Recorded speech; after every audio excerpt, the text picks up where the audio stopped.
अस्सलाम वालेकुम एवरीवन। उम्मीद है कि आप सब खैरियत से होंगे। कल से एक न्यूज़ ऑस्ट्रेलिया में चल रही है जो आप सब ने सुन ली होगी। जो पीटर डटन जो अपोजिशन लीडर है उसकी एक स्टेटमेंट आई थी। उसने कहा था कि जो मैं इंटरनेशनल स्टूडेंट है उनके ऊपर कैप लगा दूंगा और जो कैप है उसको मैं 25% तक रिड्यूस कर दूंगा। इसके बाद जो सवाल उठ रहे थे वो उठ रहे थे कि अगर तो ये इलेक्शन जीते हैं जो कि मई में है तो ये कब इंप्लीमेंट होगा, इसका शॉर्ट टर्म में और लॉन्ग टर्म में क्या इफेक्ट होगा। अच्छा, अब डटन ने स्टेटमेंट क्यों दी है, उसका इसके पीछे मोटिव क्या है। डटन ने कहा है कि मैं जो कैपिंग लगा रहा हूँ स्टूडेंट्स के ऊपर उसका पर्पज़ ये है कि मैं चाहता हूँ कि जो ऑस्ट्रेलिया में जो घर है वो मैं खाली करूँ ताकि जो लोकल ऑस्ट्रेलियंस है ना वो घर बाय कर सके। क्योंकि इस टाइम मैं कहूँगा जो हाउसिंग इंडस्ट्री के ऊपर प्रेशर चल रहा है ना, जो एक आम ऑस्ट्रेलियन है ना वो घर बाय नहीं कर रहा, उसके पास वो कैपेसिटी नहीं है कि वो घर बाय कर सके। रीज़न ये है कि घरों की प्राइसेस जो है ना वो बहुत ज़्यादा ना स्काई रॉकेट कर चुकी हैं। उसके दो तीन रीजन है, उसमें से डेफिनेटली मैं कहूँगा कि migration is not the ultimate reason. उसमें जो इनकी इंडस्ट्री है ना वो उस तरह डिलीवर नहीं कर पा रही। इनको जो है वो कंस्ट्रक्शन वर्कर्स की जो है वो शॉर्टेज है। ये चाहते हैं कि जो कंस्ट्रक्शन वर्कर्स हैं, लाइक मैं कहूँगा इलेक्ट्रिशियन है, ट्रेड्स हैं, प्लम्बिंग है, उसके अलावा आप कहें कि जो सिविल इंजीनियर्स हैं, इस तरह के लोग इनको चाहिए ताकि ये अपनी जो इस इंडस्ट्री को बूम कर सकें। अगर आप लोगों को याद हो तो मैंने एक वीडियो बनाई थी जिसमें मैंने आप लोगों को बताया था कि विक्टोरिया ने कहा है कि हम अगले 10 साल में जो है वो 8 लाख घर डिलीवर करेंगे, जिसका मतलब है कि हम पर ईयर जो है वो 80,000 घर डिलीवर करेंगे। अब 80,000 घर बनाना एक साल में is not a small task. इसके लिए इनको जो है वर्कफोर्स चाहिए, डेफिनेटली इनको ट्रेड पर्सन चाहिए, इनको जो है वो उस तरह के लोग चाहिए उस इंडस्ट्री में, स्पेसिफिकली कंस्ट्रक्शन इंडस्ट्री में, ताकि ये जो टारगेट है इसको मीट कर सके। यही रीज़न है कि रिसेंटली अगर आपने जो इन्विटेशन देखे होंगे वो इन्हीं सेक्टर्स के देखे होंगे। आपने कारपेंट्री के, आपने रूफ टाइलिंग के, ब्रिक लेइंग के, इनके इन्वाइट्स देखे होंगे। और ये रीज़न यही है ऐसे लोगों को इन्वाइट देने का या उनको पीआर देने का कि वो इस इंडस्ट्रीज़ में आके जॉब करें और जो इनके टारगेट्स हैं उनको मीट करने में मदद दें। अब जो स्टेटमेंट मैं कहूँगा ये पहली दफ़ा नहीं हुआ। अगर आप लोगों को याद हो, मैंने आज से 6-8 महीने पहले एक वीडियो बनाई थी जिसमें पीटर डटन ने इस तरह की बात की थी। उस टाइम जब नई नई इन्होंने इलेक्शन कैंपेन स्टार्ट की थी तो उसने कहा था कि मैं जो हूँ ना माइग्रेशन के ऊपर काम करूँगा, मैं माइग्रेशन को रिड्यूस करूँगा ताकि हाउसिंग क्राइसिस के ऊपर जो प्रेशर्स को मिनिमाइज़ करूँ। अगर मैं आपको सादा अल्फाज में बताऊँ तो जो लोकल ऑस्ट्रेलियंस थे ना बहुत सारे, उनका जो सिंपल सा रिस्पॉन्स था वो ये था कि rather than cutting down the migration, आप अपनी इस इंडस्ट्री को बेहतर करें। अब इन सब बातों के बाद जब एक सर्वे किया गया उसमें पता लगा कि अगर हम माइग्रेशन को कम करें तो उससे क्या फ़ायदा होगा, क्या नुकसान होगा। तो जितने भी सर्वेज हुए ना उन सर्वेस का ये कंक्लूजन निकला कि 10% ऑफ द प्रॉब्लम जो है ना वो आपकी 50% ऑफ द सोल्यूशन भी है। क्योंकि जो स्टूडेंट आता है वो फीस देता है, वो फीस देगा तो डेफिनेटली जिस यूनिवर्सिटी को फीस जा रही है उस यूनिवर्सिटी की जो आप कहें जो उसके अपने एक्सपेंसेस है वो यूनिवर्सिटी निकाल पा रही होती है। अब अगर पिछले एक साल की बात करूं तो ऑलमोस्ट मैं कहूँ 16 से 17 ऐसी यूनिवर्सिटी जिनके बारे में वर्ड यूज़ किया गया कि वो अपने नीज पे बैठ चुकी हैं, उनके पास फंडिंग की इतनी शॉर्टेज हो चुकी है कि वो लोगों को निकालने पे आ चुकी हैं।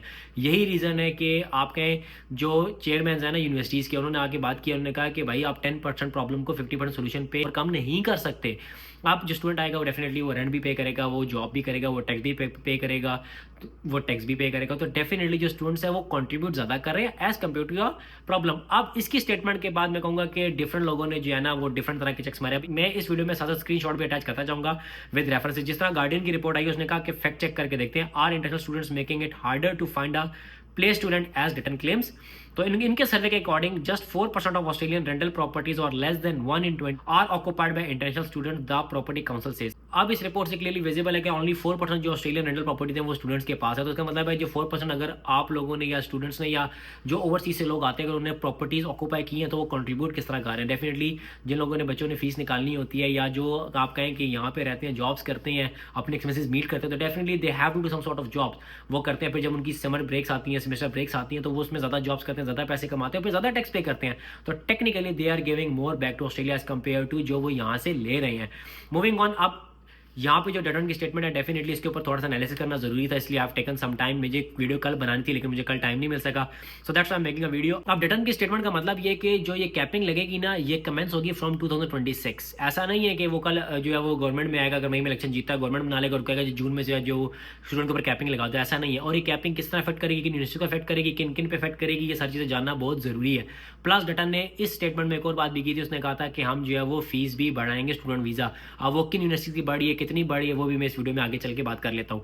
सबसे पहले the cap is expected to be around 25%, although the coalition says the figure will be determined once it is in government and has access to the latest data and in consultation with the sector.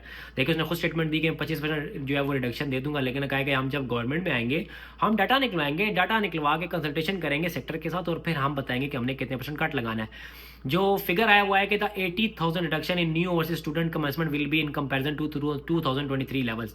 मतलब जो intake इन्होंने 2023 में ली थी उसको compare कर रहे हैं with 2026। ऐसा नहीं है कि जो लास्ट स्टूडेंट है तो उससे कंपेयर करेंगे, क्योंकि लास्ट ईयर तो स्टूडेंट आया ही नहीं और उसका इनको ठीक ठाक सेटबैक लगा, जिससे इनकी इन्फ्लेशन में भी अच्छा खासा फर्क पड़ा, हर चीज़ की जो प्राइस है वो बढ़ गई है।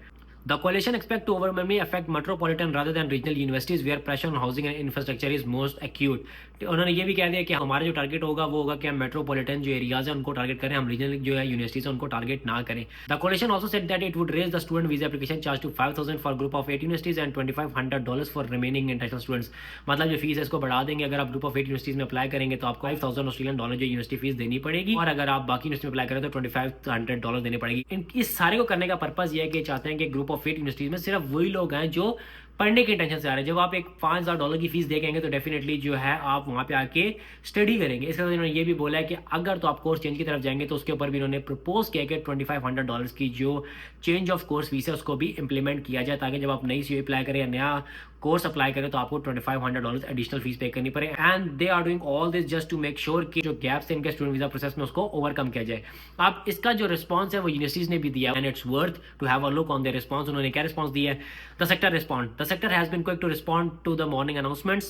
Chief Executive Officer, International Education Association of Australia said, for months now, the opposition has been ducking and waving on how high their version of enrollment caps will be. For the 200,000 plus Australians who work in our sector, they now at least know where their jobs stand with the alternative government। मतलब उन्होंने साफ साफ बोल दिया कि भाई जो जो लोग हमारे साथ काम कर रहे हैं, मतलब यूनिवर्सिटीज़ के जितने भी एम्प्लॉइज़ हैं, उनको एक साफ पैगाम अपोजिशन ने दे दिया कि भाई अगर हम पावर में आएंगे तो हम इतनी रिडक्शन करेंगे जिससे यूनिवर्सिटी पे फर्क पड़ेगा और आपकी जॉब्स पे फर्क पड़ेगा। तो टेक्निकली वो सारा उसने इसलिए कहता था कि वो वोट्स गेन कर सके, लेकिन इस स्टेटमेंट के बाद इट इज़ क्लियरली एविडेंट कि जो लोग हैं यूनिवर्सिटी में जॉब करते हैं डेफिनेटली वो वोट इसको देना पसंद नहीं करेंगे।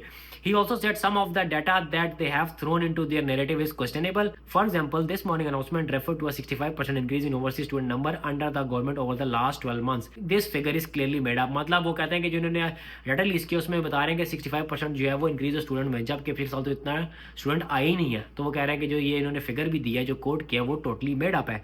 The independent higher education Australia has criticised the plan to cap international student numbers, saying it has long been opposed to capping international student as a blunt instrument that is unlikely to have the desired economic impacts, instead choking one of the Australia's most prosperous export sectors। आप लोगों ने खुद इनकी statement देख लिया कि वो कहते हैं कि भाई अगर इस तरह की कैपिंग लगेगी तो जो इकोनॉमिक इम्पैक्ट जाएगा ऑस्ट्रेलिया की ओवरऑल इकोनॉमी के ऊपर वो एक अच्छा खासा इम्पैक्ट होगा। तो ये वो चीज़ें जो मैंने कहा मैं आप लोगों से शेयर आउट कर लूँ, बिकॉज जो क्वेश्चन आ रहे हैं वो यार थे कि अगर तो ये डटन इलेक्शन जीत जाता है तो क्या स्टेट में इंप्लीमेंट होगा? नहीं, इसको टाइम लगेगा। ये 2026 मीन्स जो लोग जून के बाद अप्लाई करेंगे ना उनके ऊपर जो है वो लाइकली चांस है कि ये चीज़ इम्पोज होगी अगर तो ये इलेक्शन जीत जाते हैं। लेकिन जो मैं कहूँगा यहाँ पे इस टाइम एक इन्वायरमेंट चल रहा है कि अपोजिशन जो है it is not in a good position, क्योंकि डेफिनेटली उनकी दो चार ऐसी पॉलिसीज भी हैं जो लोकल ऑस्ट्रेलियंस या लोकल सिटीजन्स के लिए जो लोग पसंद नहीं कर रहे। लेट्स सी क्या बनता है इलेक्शन में। अगले महीने इलेक्शन है and I hope all the best to all of you. लेकिन आप लोग एक बात बताता चलूँ कि जब जब जो है वो लेबर जो है वो इन पावर आई है तो उसने हमेशा से जो है इमिग्रेशन को प्रमोट किया, लेकिन जब जब लिबरल आई है तो उसने हमेशा से जो है वो माइग्रेशन को तंग किया। इसलिए वो सारे लोग जो मुझे ओवरसीज फॉलो कर रहे हैं, वो लोग जो स्टूडेंट वीज़ा के ऊपर ऑस्ट्रेलिया आ चुके हैं अपनी प्यास टारगेट कर रहे हैं, उनके लिए बेहतर यही है कि दोबारा से जो है वो एंथनी अल्बनीज़ की जो गवर्नमेंट है वो इन पावर है, लेबर इन पावर है, सो दैट पीआर के ऊपर जो है वो डेफिनेटली स्टेप्स लिए जाएंगे, सख्त किया जाएगा, लेकिन इस तरह एकदम कैपिंग लगा के एकदम चीज़ों को बंद नहीं किया जाएगा। सो ये थी मेरी आज की वीडियो जिसमें मैंने कहा कि मैं आप लोग साथ वो डटन की स्टेटमेंट का जो है एनालिसिस कर लूँ और बता दूँ कि what Dutton has actually said, इसका क्या इंपैक्ट होगा और उसको किस तरह जो है वो यूनिवर्सिटी सेक्टर ने रिस्पॉन्ड किया। If you like the video share it with your friends so that उनको भी क्लैरिटी मिल जाए डटन की स्टेटमेंट से, because this is not the time कि हम स्पेकुलेशंस पे जो है वो बिलीव करें। It is just about researching the right news. Research करें, जाके डाटा देखें, डाटा के बाद आपको खुद क्लैरिटी मिल जाएगी कि हर वो चीज़ जो आपको सुनाई देती है या नजर आती है दैट्स नॉट राइट। मिलते हैं अगली वीडियो में, अपना ख्याल रखिएगा, अल्लाह हाफिज़।